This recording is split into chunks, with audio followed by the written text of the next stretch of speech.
ঢাকা টেস্টের তৃতীয় দিন শেষে সুবিধাজনক অবস্থানে ফিরল বাংলাদেশ। পাকিস্তানকে প্রথম ইনিংসে ৩৮৬ রানে অল আউট করে ২৭ রানের লিড পায় বাংলাদেশ। দ্বিতীয় ইনিংসে ব্যাট করতে নেমে বিনা উইকেটে ৩৪ রানের লিডে দিন শেষ হয়। এই বিষয়ে আরও জানাচ্ছেন আতিকুল ইসলাম শাকিল।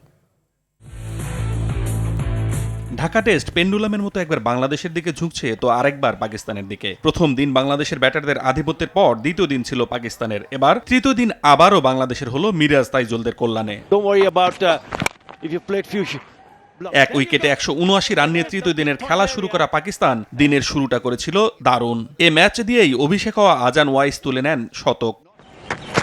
তবে দলীয় ২১০ রানে ১০৩ রান করা আজানকে আউট করে বাংলাদেশকে ম্যাচে ফেরার পথ দেখান তাসকিন আহমেদ। এরপর তাসকিন মিরাজ জুটি আরও ৩ উইকেট তুলে নিয়ে চেপে ধরে অতিথিদের। তবে ষষ্ঠ উইকেটে সালমান আগা ও মোহাম্মদ রিজওয়ান ১১৯ রানের জুটি করে পাকিস্তানকে সে চাপ থেকে বের করে এনে বড় সংগ্রহের দিকে নিতে থাকে। কিন্তু ৫৯ রান করা রিজওয়ানকে তাইজুল ফিরিয়ে দিলে ম্যাচে আবারও নিয়ন্ত্রণ নেয় বাংলাদেশ। পাকিস্তানের শেষ ৪ উইকেট ৩৭ রানের মধ্যে তুলে নিলে প্রথম ইনিংসে ২৭ রানের লিড পায় স্বাগতিকরা। বাংলাদেশ দ্বিতীয় ইনিংসে ব্যাট করতে নামলে ১ ওভার ৫ বলে বিনা উইকেটে ৭ রান তুলতেই আলো স্বল্পতার কারণে খেলা বন্ধ হয়ে যায়। আতিকুল ইসলাম শাকিল, RTV।